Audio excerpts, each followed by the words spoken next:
Bijouterie Pantsou, manolotra anao ny Logité.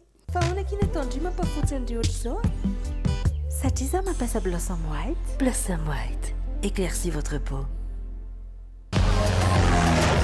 Mitsidika ireo toerana maro eto Madagasikara ato anaty Logité miaraka amin'ny Tsaradia. Tsaradia, nosy iray, tsika iray.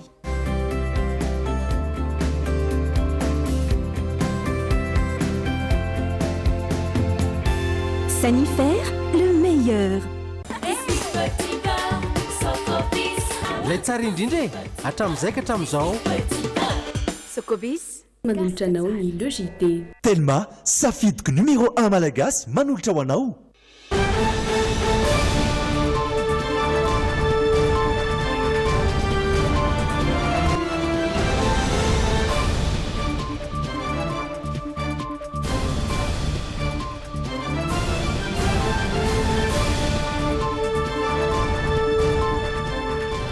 Miaraka tomboka ary tonga soa tao anatin'ny fotoanany fampahalalam-baovao amin'izao takariva ny talata fahavalo amby roapolo ny volana Mey izao reto lohateny. Mampanahy ny hoavy ny fifidianana eto Madagasikara raha ny voalaza ny filoha-hevitry ny CENI raha nanao tatitry ny zavaniseho tamin'ny fifidianana solombavambahoaka omaly. Ampangaina ho nanao kolokolo kosa ny lehibe ny distrika ny Vohemar. Tsy manaiky ny vaovao miely ma amin'ny fivadian'ny héroïne ho vovon-dronono ny télé général ny fadiseranana raha nanao valandresaka ho an'ny mpanao gazety amin'ity androany ity. Mbola sarotra ho an'ny fiarahamonina malagasy kosa ny miresaka malalaka ny fadimbolana indrindra eny ambanivohitra. Vaovao ny trangam-piarahamonina gadra miisa 5 no tafatsoaka tao amin'ny fonjabeny Mananara avaratra ny alahady alina teo ny dimy tamin'ireo no efa saro ny mpitandro filaminany. Eo amin'ny maresaka iraisam-pirenena taorian'ilay trangana herisetra ny seho tao Lyon izy malasa teo dia efa nisy olona voasambotra sy ny tanana mponja vonjimaika manoloana izany. Ambivaliana taky ny mahazatra tompoko kilasy tompoko vavy no hitsidianay ny tokantranonao amin'ity takariva ny talata ity manasanao ampanajana ny toy izahay anaraka hatramin'ny farany Logité. Araka ny akon'ny fanatanjahantena ihany koa isika ao anatin'ny tapany faharoa oravahan'ny ianao sy ny insolite izany fa zao aloha iaran'olitra aminao ny actu sy ny laune ny tenako sy Sonia Andrindrina.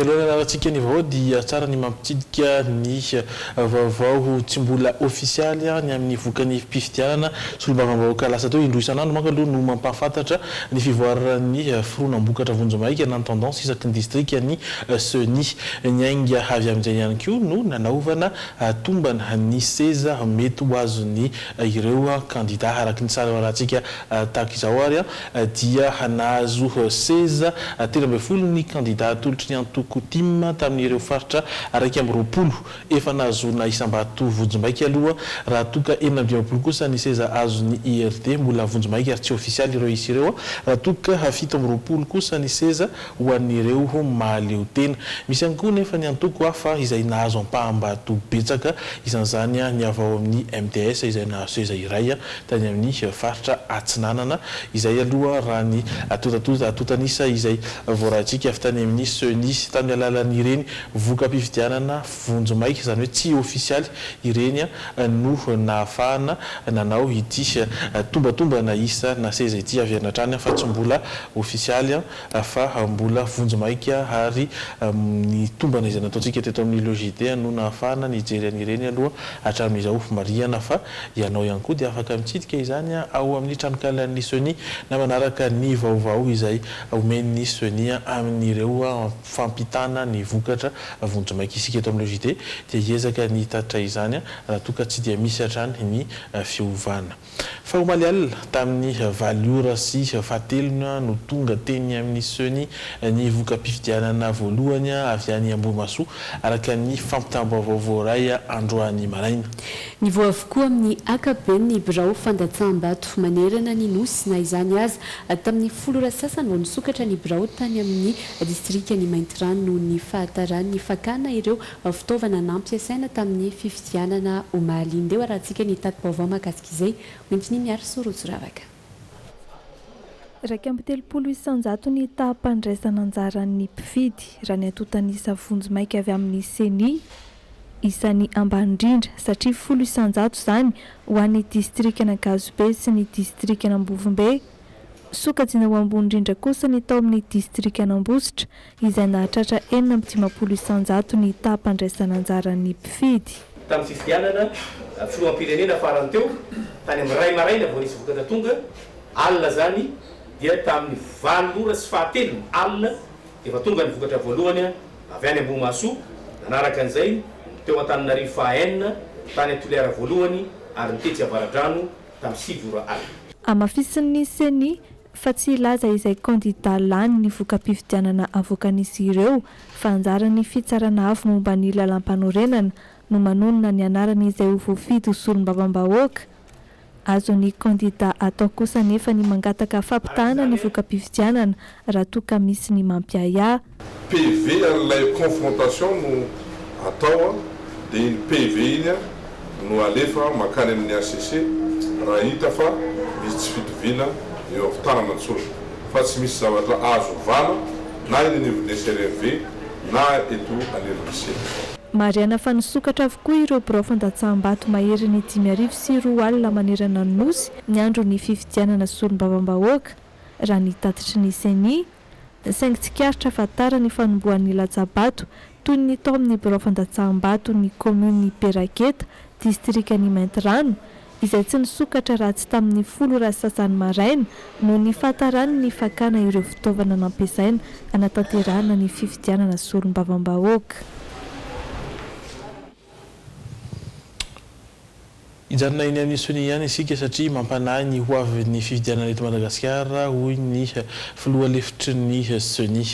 Noraisiny ohatra tamin'izany ny fahavitsi ny olona nanaiky andraikitra ny fanisambato vitsy ihany koa izy ny olona tonga nanatrika ny fanisambato everina ho antony izay fahalainana izay ny tsy fahatarany vahoaka ny tena ilana ny anteny miram-pirenena ka ilana fieritreretana araka ny fanehoan-kevitry ny filoha-lefitry ny seni Thierry Rakotonarivo Atrany.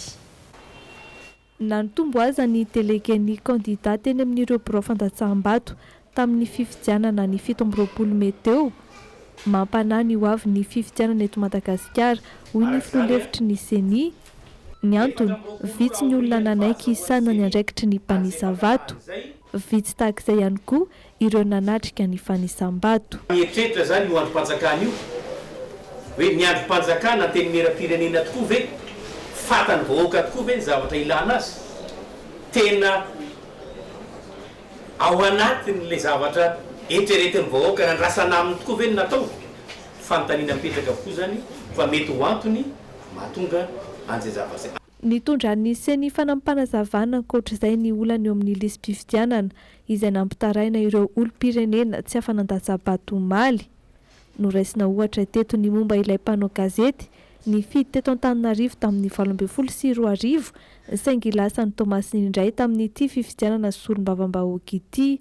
Tamin'ny 2005 izy zao no nisoratra teto Antananarivo dia nifindra tany Tamatavy ny fisoratana anarany tao anaty lisym-pifidianana izy nefa miverina indroa anaty lisym-pifidianana tamin'ny fifidianana filoham-pirenena dia no natao zay opération de dédoublonnage zay dia tsy maintsy ilay fisoratana anarany farany tamin'ny 2014 tany Tamatavy no tazomina izay no antony nahatonga azy tsy afaka mifidy teto Antananarivo tsony tamin'ny omaly. Teraka ny olana satria tsy niara-niatra ny ezaky ny olom-pirenena sy ny seni hoy ny filoha-lefitra Thierry Rakotonarivo. Mbola hiatrika fifidianana ben'ny tanàna i Madagasikara amin'ny fiandohan'ny volana Oktobra raha tsy misy ny fiovana. Ny lisym-pifidianana nefa tsy ho azo sokafana intsony raha tsy amin'ny volana Desambra 2020 noho izany vahaolana roa no hitan'ny seni. Na mangataka amin'ny gouvernement ny voamera-pirenena mahaleo tena amin'ny sahana fifidianana mangataka amin'ny fahefana-panatanteraka ny amoaka didim-panjakana iantso ny fanatanterahana ny antsoina hoe fanavaozana manokana na ihany koa izay mbola hijerena ny fomba hahafahana manatanteraka anyity satria dia tsy ao anatin'ny lalàna ny hoe betsaka ny fangatahana ho mariny amin'ny hoe avy alao hifidiany ary ireo olona rehetra ka manana kara-pifidiana tamin'ny taona 2024 fa ho ampidirina ao anatin'ny lisitra fanampiny na ny antsoina hoe rajout izay tsy ara-dalàna raha ny tetiandro ny fifidianana solom-bavam-bahoaka aloha amin'ny 10 jona izao no voafaritra amohan'ny seni ny voka-pifidianana vonjomaiky. Fa ny Voemar hampangahina ho manao kolikoly ny lehiben'ny distrika any an-toerana. Voalaza fa nizara vola entina mangalabato ny sabotsy alina teo no anenjehan'ny kandidat solombavam-bahoaka azy nandany fanendrikendriana azy nefa ilay lehiben'ny distrika indro ny fito-baovao makasy izay entinidra Edouard Sidolfa Rakotoniaina. Ny aliny sabotsy teo no nahitan'ny andian'olona ny lehiben'ny distrika ny Voemar atao ny baron'ny délégué mpanjakana ao ampanefena nanolotra vola ka nampiayay azy ireo. Saika niharan'ny fitsaram-bahoaka mihitsy ilay tompona ndraiky mpanjakana satria nampangahina fa nikasa hanakarama ny délégué amin'ny fangalaram-bato mba ho tombontsoan'ny solombavam-bahoaka izay nitoanany. Voaterinentina tao sambava ny tenany mba hiarovana ny ainy sy hitandrona ny filaminana any an-toerana. Nandiso ny vaovao milaza fa nanao kolikoly sy nanome baiko hangalaram-bato kosa ny lehiben'ny distrika ny Voemar Randrena Vijonina Naval. Nanambara ny tena fa sabotsy ariva vao navoaky ny tahirim-bola mpanjakana any an-toerana ny vola tokony ho entina miaro ny fizotry ny fifidianana sy ho tambin'ny karaman'ireo délégué mpanjakana lefitry ny lehiben'ny distrika. Voamarin'ireo tompona ndraiky mpanjakana sy ny prefet izany trango izany. Manoloana izany dia nametraka fitoriana ny tenany ary mbola notsindriny ihany koa fa mbola toy ny antsojay afitsiky ny kandidat solombavam-bahoaka Edzar izao mitranga amin'izao. Tsy aivina fa efa nitatitra ny tsy fanarahana misy teo amin'ity tompona ndraiky mpanjakana ity sy ny solombavam-bahoaka teo aloha Edzar ny gazety tamin'ny volana febroary lasa teo. Famoriny ben'ny tanàna hanohana kandidat hilatsaka ho fidiana solombavam-bahoaka mombaran'ireo miampanga ny lehiben'ny distrika ho anton'izany. Efa nitarika hetsika mangataka amin'ny fanesorana ity tompona ndraiky sy ity ihany koa tao Voemar ireo mpifanandrana aminy tamin'ny volana aprily teo ka mbola ny fitsabahana ara-politika no hanenjehan'izy ireo azy. Efa nisy teo ny taratasy nalefa tany amin'ny filoham-pirenena sy ny prime ministre nangataka ny fanoloana ny lehiben'ny distrika. Manohy ny asany kosa aloha ny lehiben'ny distrika ny Voemar amin'izao fotoana izao satria voamarina fa tsy nisy aloha ny fanomezana vola mba ho fangalaram-bato izany hoe ny kolikoly. Hisy ny fanambarana avy amin'ny syndikan'ireo administratera sivily na ny sinad manoloana ny ambaran'izy ireo fa fanalambaraka atao amin'ny naman'izy ireo. Lafim-baovao hafa kosa indray. Tonga anjery sy nitokan'ireo asa vita tao Tomasina ny filohan'ny Rajoelina ny faran'ny herinandro lasa teo. Isan'izany sekoly ambaratonga fototra ao Analaknina natao niavaka ny sekoly izay isan'ireo sekoly 20 avozy ny fanjakana japonais ankoatra ny famotarana ny Seranatsambo-ny Toamasina indro ny fanazavana entiny Rodin Menjanary. Nosokafan'ny filoham-pirenena Andry Rajoelina tamin'ny fomba ofisialy ny faran'ny herinandro lasa teo ny trano fianarana vaovao tao amin'ny EPP Tsiry Analaknina Tomasina. Roa volana teo no fehim-potoana nanamboarana azy ity ary ahitana toerana famakiana boky, kianja filalaovana ho an'ny ankizy sy ny tanora. Io EPP io ankehitriny ny EPP malaza indrindra eto Madagasikara. EPP no fitiavako manokana ny Tomasina.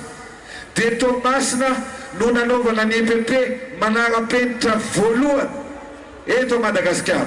Ao amin'izany EPP zany misy infirmerie, misy bibliotèque, misy kianja synthétique, misy filalaovana ho an'ny tanora, vao miditra ny mpianatra dia mikatona mivavahady. Isan'ireo trano fianarana vita sony tao amin'ny fifanarahana natao tamin'ny fanjakana japonais ity EPP ity.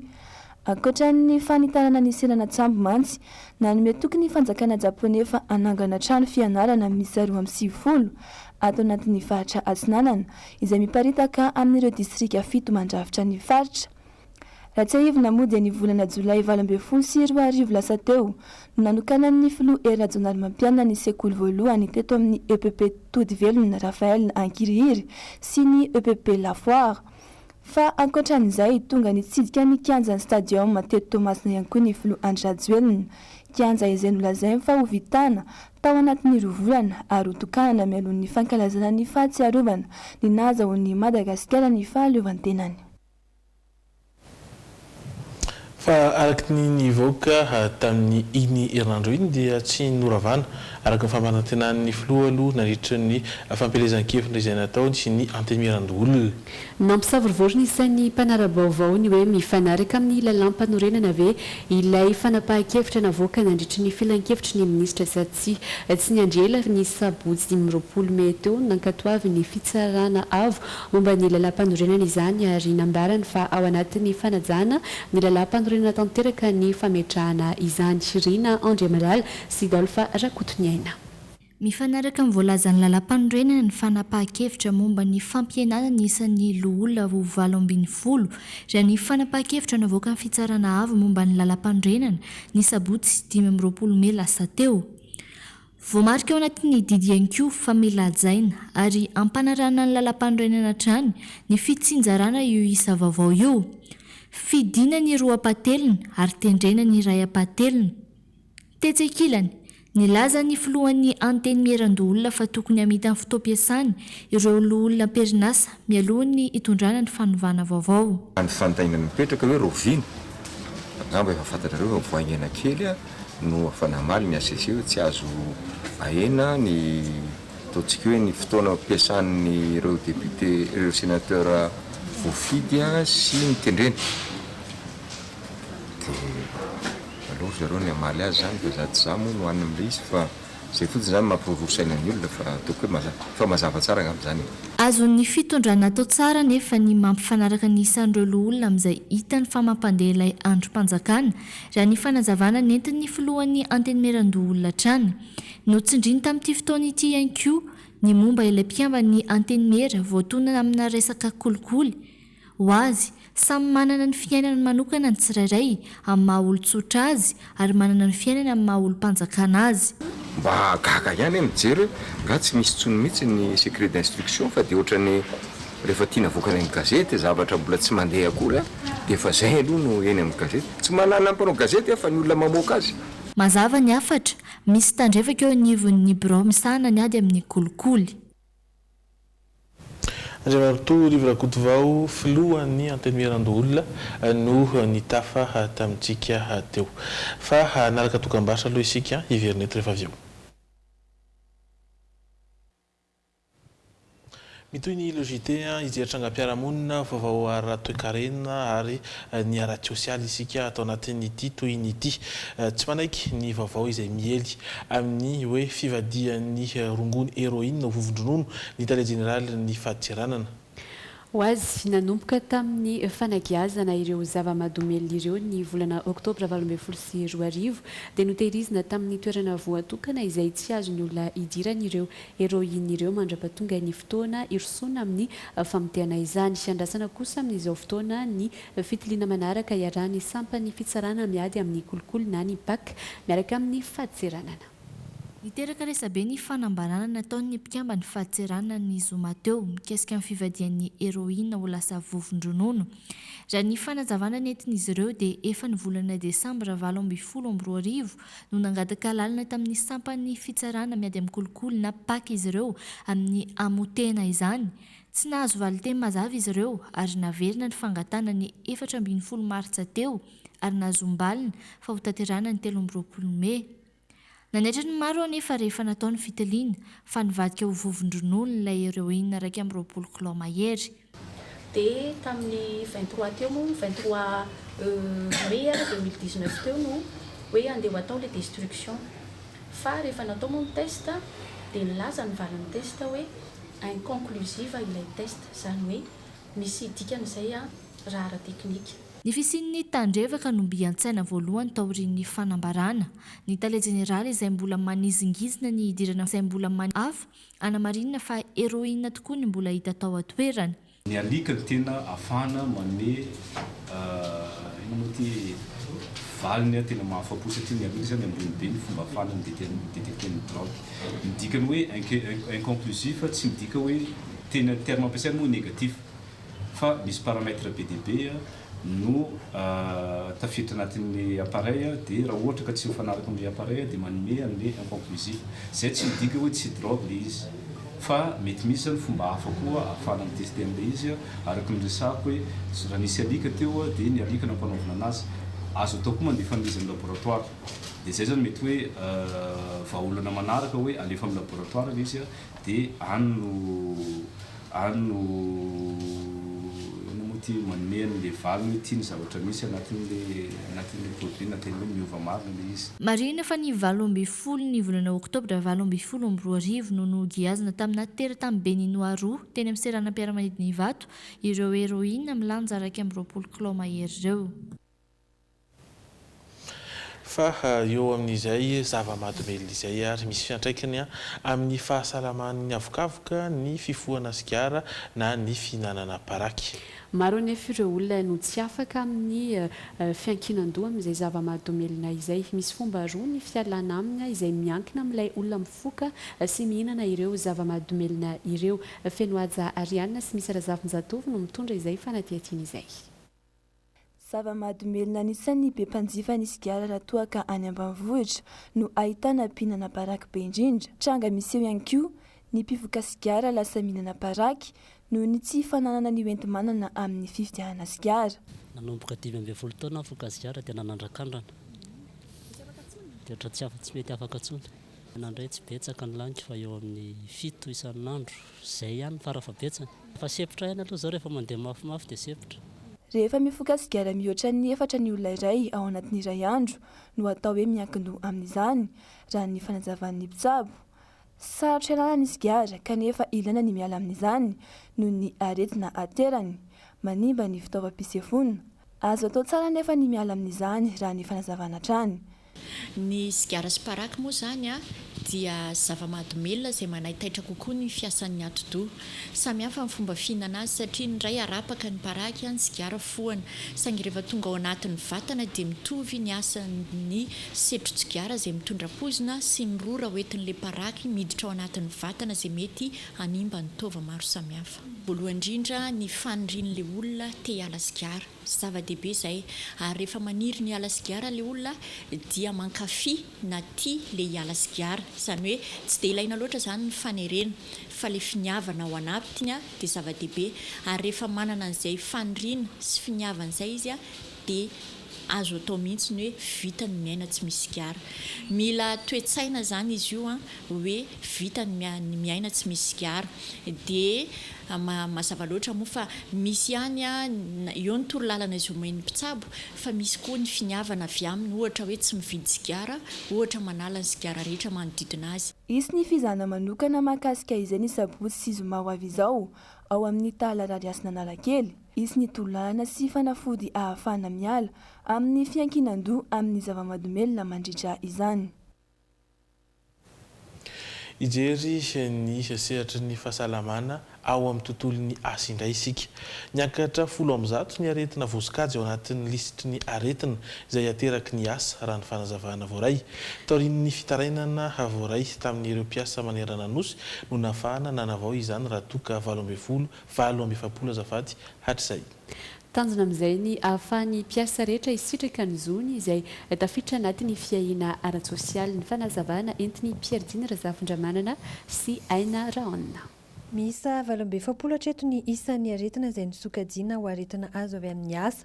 Io no ny asan'ny mpitsabo nanomboka ny taona 1790 izay tsy voatsokajy ao anatin'io lisitra io araka izany dia tsy izy ary mazava ho azy fa tsy raisina an-tanana amin'ny alalan'ny fiahiana ara-tsosialy. Maro ary misy hatrany anefa ny aretim-baovao ateraky ny asa saingy tsy mbola voasoratra ao anatin'io izany. Antony nanavoazana ny lisitra raha araky ny fanazavana. Ankehitriny zany dia miakatra 10 izy. Zay no tapaka tamin'ny odin'ny asa io no jerena manokana ireo aretina izay mety hitranga satria efa misy ny fivoarana na teknôlôjia ny fitarainan'ireo mpiasa izay tonga eto aminay amin'ny vonana aretina nazo anazy nefa tsy tafiditra tao anatin'ilay isa 770 nisy teo aloha dia nidinena manokana ireo aretina vaovao izay tokony ho raisintsika tanana ary koa ho an'ireo mpiasa izay miasa izy na ohatra tsy eto toerana fa mandeha miasa any ivelany aty amin'ny faritra Afrika. Misy amin'ireo aretina sasankosa izao no mbola tsy tafiditra ao anatin'io 10 amin'zato. Isan'izany zao ohatra ny rarijaina, ny bilharziose sy ireo aretina hafa izay heverina fa tsy nateraky ny asa nataon'ny olona iray.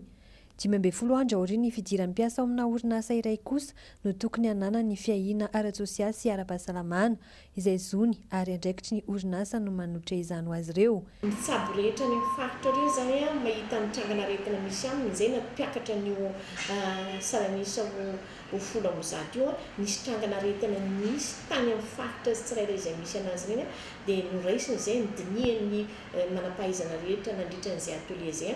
Nisy ny atrikasa tamin'ny volana mety nentina nandiniana ireo aretina izay mety ateraky ny asa. Mpitsabo manerana ny nosy ny kando nanangona ireo aretina rehetra izay mety azo ny olona iray eo am-panatanterahana ny asany. Matety mpitranga ary mahazo ny mpiasa ihany koa raha toka vehivavy ny fadimbolana.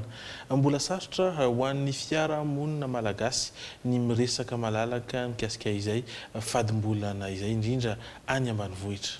Misy fiatraikany be dia be eo amin'ny fiarahamonina izay tsy firesahana ny fadimbolana izay kanefa tokony tsy atao amenatra izany, mbola isorohana ny mety azo ireo aretina mety azo ny tovam-pananana dia tsy tokony atao ambany zavatra ny firesahana izay fadimbolana izay feno ajariana sy misy razafinjatovatrany no mitondra ny vaovao amintsika. Ny enatra ao an-tokantrano dia tsy malalaka amin'ny fidiovana sy ny fahasalaman'ny vehivavy iray any ambanivohitra.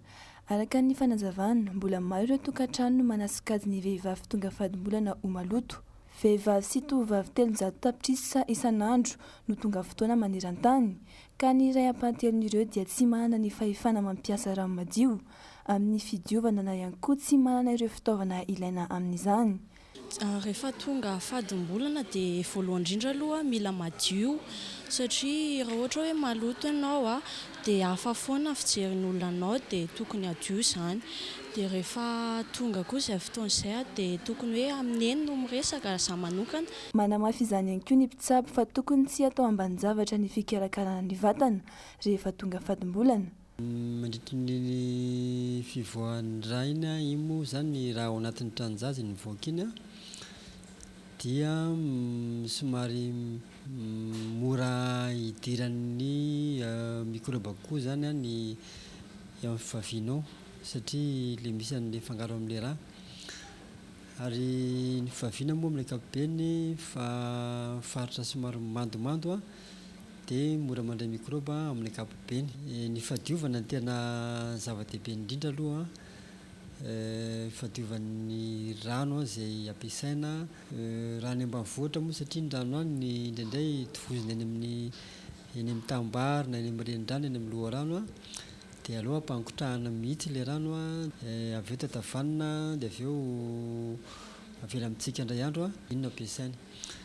Dia ny tanana koa tokony madio tsara rehefa midio ny nanzy fitaovana ampiasaina koa fanodrana dia tokony madio daholo zany. Dia kely ny vehivavy dia tokony ampianarina ny fomba fikojakojana ny vatana rehefa tonga ny fadimbolana. Antony ialan'ny tovovavy an-tsekoly ihany koa ny tsy fananan'izy ireo fahalalana mikolokolo vatana any an-tsekoly satria tsy misy ny lava-piringa. Mandritra ny fadimbolana ny tovovavy tokony adio tokony hoe soloina foana zany le salaka ary misy ny salaka vita amin'ny lamba azo sasana dia azo ampiasaina miaro ny tontolo iainana pratika kokoa sady vita amin'ny coton tsy mankarary sady azo sasana. Andro maneran-tany izay fahadiovana rehefa fadimbolana izay androany. Nisy ny fifampizarana tamin'ireo mpianatra androany manoloana izay fitandrovana ny fahadiovana izay. Tsara ny fa ny tontolo iainana iray no jerevantsika miaringana ireo zava-mananaina malagasy amin'izao fotoana noho ny fandripahana izay ataon'ny olombelona. Nahatsapy izany ny ministeran'ny tontolo iainana ka miezaka mametraka lalàna velona ho fiarovana ireo zava-mananaina ireo. Isan'izany no lazain'ny ministry ny tontolo iainana tamin'ny andro Andriamasy Kasambola-manana nandritry ny fankalazana ny andro iraisam-pirenena ho an'ny zava-mananaina tamin'ity androany ity. Noho ny finanana sokatra sirovarika na lemurien ka mety halan'ny tamingana azy ireny dia andray fanapa-kevitra entitra tsy hoatsin'ny ministera ny tontolo iainana fanapa-kevitra amin'ny alana didim-panjakana izay tsy azo ivalozana satria mahavoasa azy. Zao zany tsika zao dia efa ampahafantariko eto fa amoaka noty ministerany tontolo iainana fa manompoko zao dia tsisy mahazo mihaza itsony ny lemuria reny biby sy fihinanana sokatra fihinanana lemuria dia eo ataontsika ajanontsika izany zavatra fa tsy azo atao tsony izany zavatra fa mamofady. Misy zavatra be da be azo hohanina, misy ny akoho, misy ny vorona, misy ny gisa, misy ny vorotsiloza, misy ny enomo, misy ny lakiso, misy ny ary manintsika hinana zavatra zay efa ho ripaka efa tsy hisy tsony ho avela amin'ny taranaka ka manomboka zao zany dia amoaka noty ny ministera mba hikajiana reny mba tsy hinanana reny tsony. Hatreto ihany koa dia mbola mitoetra sy manan-kery ny didim-panjakana izay mandarana fikapana azo manerana ny tany Madagasikara. Didy izay nahitany bokany tokoa raha ny fanazavana nenti ministra ny tontolo iainana hatrany nefa misy fepetra azo ialana io didy ihany. Dia efa hitantsika fa zay olona mitrandraka ala ka manao reboisement zany hoe manao fambolekazo azo jerena azo refesina dia izay ny olo zany no afaka mitrandraka ala fa amin'izao zany dia tombarotra daholo nataony mitrandraka ala hatramin'izay tsisy maso karena fa tombarotra daholo dia zany tombarotra zany nalainy tsy mijery ny taranaka fa amin'izao zany ajanontsika izay fomba ampiasaina an'izay fa raha hitrandraka ala ianao dia tsy maintsy mamboly aloha dia ny azo volenao no azo tapahanao ary mbola amin'izay fon'izay mbola sitsika lalàna koa izany zavatra zany. Na ireo azo na ireo biby na ireo zavamaniry hafa dia tsy hanao zava-manaina tokony harovana. Ilaintsika amin'ny fiainana izy ireny toy ny fahasalamana, fikolokoloana taream-bikika sy ny maro hafa. Izany no antony nanentana ministeran'ny tontolo iainana ny rehetra tsy ankanavaka amin'ny fiarovana ireo zava-manaina nandritra ny fankalazany andreo ranontany ho an'ny zava-manaina androany.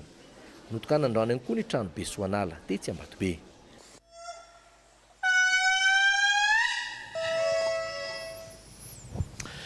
Izay ny amin'iny vaovao iny fa ity sary manaraka ity kosa dia entina hanehoana amintsika ny tolotra izay omen'ny Ekova.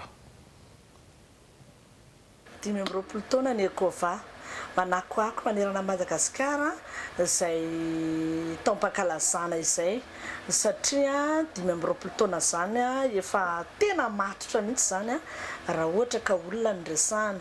Nisy fanamariana goavana ny entinay anamariana ity fankalazana ity dia ny concours de haute couture styliste izay efa mandeha amin'izao fotoana izao arahantsika amin'ny hainao manjery samihafa ny tambajotra seratsera fa ny final amin'io styliste io dia ny 27 volana Jona any amin'ny CCI Vato.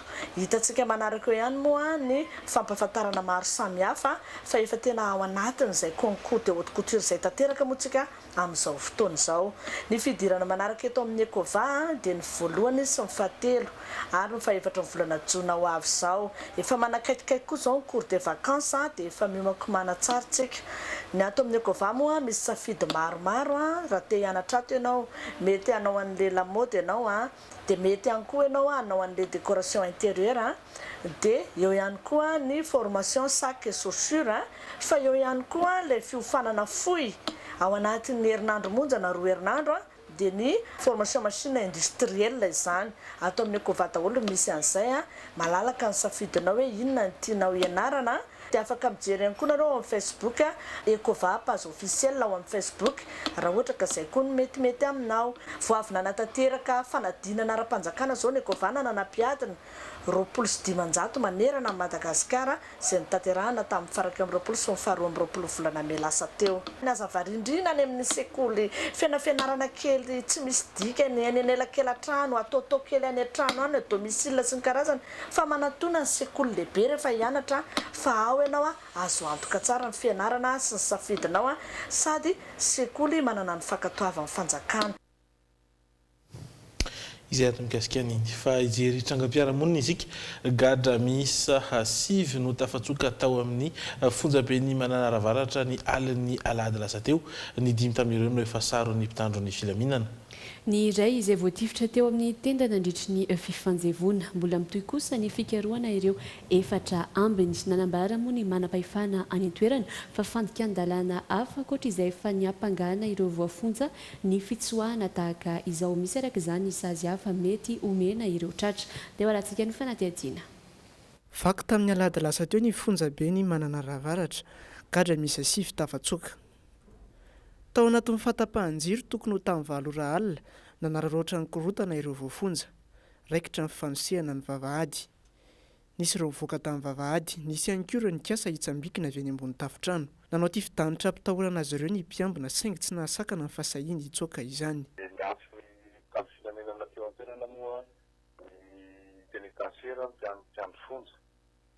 rehefa tonga teny dia tena namaky fonja manda zay lagadra reo dia impléntansera moa tifitra dia misy anankiray vota mitendany voan'ny bana zany tamitendany dia misy anankiray hafa narasana taona amin'ny fivoany tao eo amin'ny tendany roa dia ireo rola reo zany efa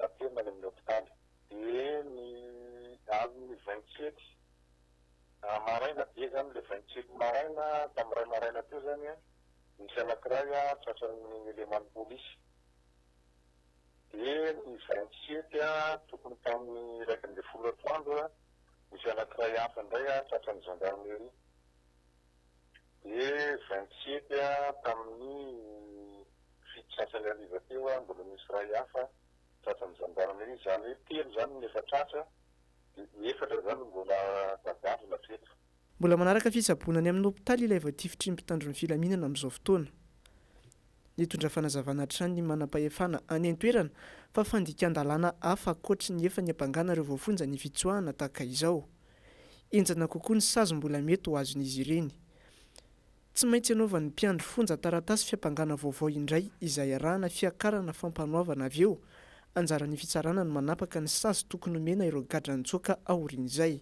raha tsy ahivina vao herinandro vitsivitsy izay no nisy fitsoahana voafonja tahaka izao teto Antananarivo.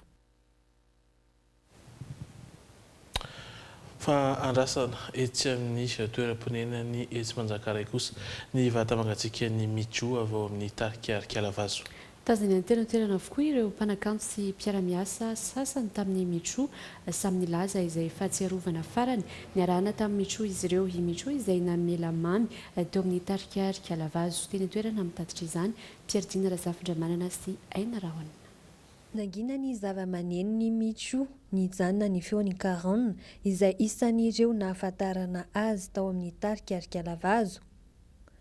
Tsy nijanona teo amin'izay fahaizany izay anefa izy fa nahay nitendry gitara sy nively bateria ihany koa namela mamy teo amin'ny tontolon'ny zavakanto tao amin'ny Tarikarikalavazo izy.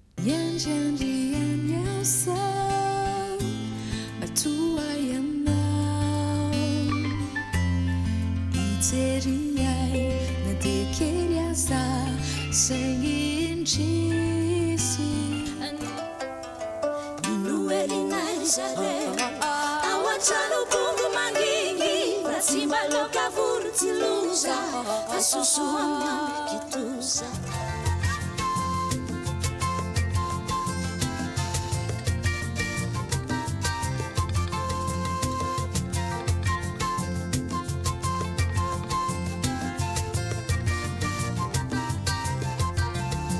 Sito yufapitie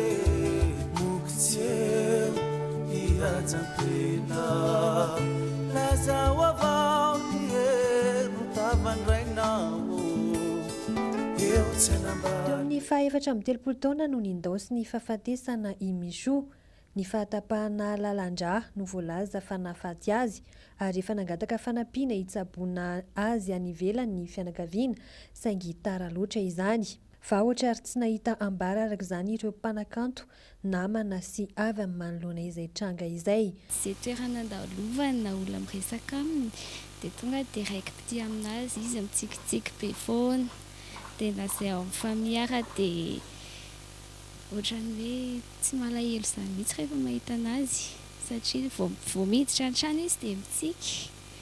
Fotoana niarahana angambany tamin'izay nisy taona izay ohatran'ny nisy taona tamin'izay tany Paris dia niaraka an'ilay trano tao izay niaraka sakafo tao ohatr'izany fa ela be io. Tadidi fotsiny hoe izy vehivavy mahafinaritra be tsikitsiky foana. Mamohan'ny malagasy iray manontolo aminazy zany izy anisan'ny vehivavy anankiray ngamba miangaly an'io konga io. Izay ngamba hitako hoe tena fahatsiarovana ho anazy izy no mikapokapoka an'io dia tena montsy amin'ny fo moa zany fa dia vanolozany fa satria izay zany fotoana nahitako anazy farany atao amina studio anankiray izay dia niaraka resadresaka mitsikitsiky ohatr'izany dia tamin'ny andeha ody amin'izay dia nangataka selfie izy dia nanomboka teo amin'izay izy tsy hitako intsony dia zao moa zany ilay izy fa zay ilay anjara amin'ilay fiainana dia kisarisary samy hafa be dia be amin'ny resaka hafaliana isaky ny tafaraky matetitetika any zay indray nisy fotoana ray life dia mahita anazy eny izy mitsikitsiky foana tsy dia izany sociable be. Mana-talenty Michou hatry ny fonkely izy raha ny fitantarany avany no efa tia mandihy tsy nijanona teo amin'izay fahaiza-mandihy izay nefa fanampiarahany tamin'ny fahaiza-mihira ihany koa. Fantatra teo amin'ny tontolo ny asa fanaovana dokavarotra ihany koa i Michou. Entiko mianatra dansa ny Analamahitsy ary 203 automobile tamin'izany dia itso miresaka hoe tonton argentin tonton Nono il faut pas que tu nous quittes, il faut que tu nous attendes. T'en fais pas ma nièce, je vous attends. Dia faly be satria adin'ilay sasana miandro na tomobile teo dia izay zany ny tantara Michou nanomboka teo zany Michou dia efa dansany azy ny donc izay no mahatonga azy lasa danseuse professionnelle.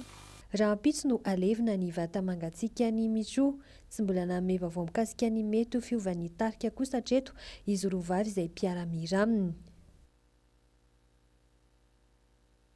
Izay eto amin'ny Juimina dia mbola maneho hatrany ny fiara mihory ho an'ny havana akaiky sy ireo namana akaiky ny Michou. Fa ny any ivelany kosa no toy ny vaovaontsika. Taorian'ilay trangana eriseritra niseho tao Lyon ny zoma lasa teo dia efa nisy ny olona voasambotra sy ny tanàna Ponjavonjomaika ary mbola tsy fantatra kosa ny antony nahatonga iny tranga iny raha ny fampitam-baovao tonga tao Lyon. Nisaotra ireo sampandraraha misahana ny fanadihadiana mikasika izany ny ministra ny atitany frantsay.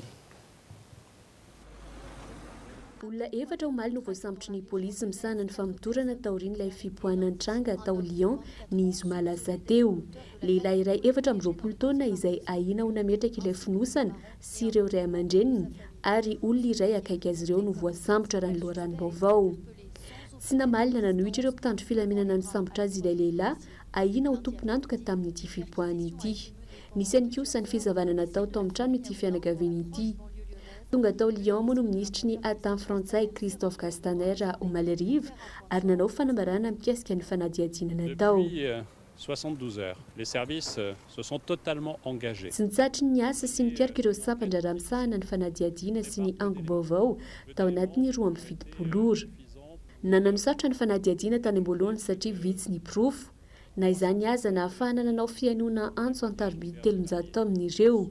Natao ihany koa ny fijereny ireo horonan-tsary mirakitra ny tanàna ny Lyon tao anatin'izay fotoana izay. Io farany io no tena nanampy betsaka tamin'ny fahitany ilay olona ahahiny. Raha tsy ahirina dia ny ariva ny zoma ihany no nanaovany mpitandro filaminana antso amin'ny fijoroana vavolombelona na ihany koa fampitam-baovao momba ilay lehilahy ahahiny. Mbola tsy fantatra kosa hatreto ny antony ity fanafiana iny. Tsy nisy nilaza raha teo fa tompona ndraikitra tamin'izany. Efa ny tanana Ponjavonjomaika moa ireo olona voasambotra ireo mbola mitohy kosa ny fanadihadiana. Izay aloha ny vaovao nisongadina sy nahazo natolotra ampatsahivana anao ihany ny ireo songadina tamin'izany mampanahy ny ho avy ny fifidianana eto Madagasikara raha ny voalaza ny filoha lefitra nisony tamin'ny nanao tatitra ny zava-miseho tamin'ny fifidiana solombavam-bahoaka omaly. Fantatra ihany koa fa hampangaina ho nanao kolokolo ny lehibe ny distrika ny Vohimara nandahy izany ny tenany. Manaraka izany tsy manaiky ny vaovao miely amin'ny fivadian'ny héroïne vovondronono ny tale général ny fahadintseranana ary mbola sarotra ho an'ny fiarahamonina malagasy ny miresaka malalaka momba ny fadimbolana indrindra any ambanivohitra. Izay ny mahakasika ireo vaovao narana tao anatin'ny tapany voalohany logité tamin'ity takariva ity. Ireto kosa indray ary ireo zanam-pandarana miandry anao ao anatin'ny tapany faharoa. vaovao mahakasika ny komity ho fanarenana ny baolina kitra indrindra fa ny prime ho an'ny plalaony Bariany Madagasikara isan'ny songatiny izay ao anatin'ny ID Sport ny Wal. Ao anatin'ny Oianao misy amin'ny faritry ny vatana no mahasadaikatra ny milaza azy mivantana isan'izany ny fitaovam-pananana mikasika izay indrindra ny fantana napetraka tato anatin'ny Oianao.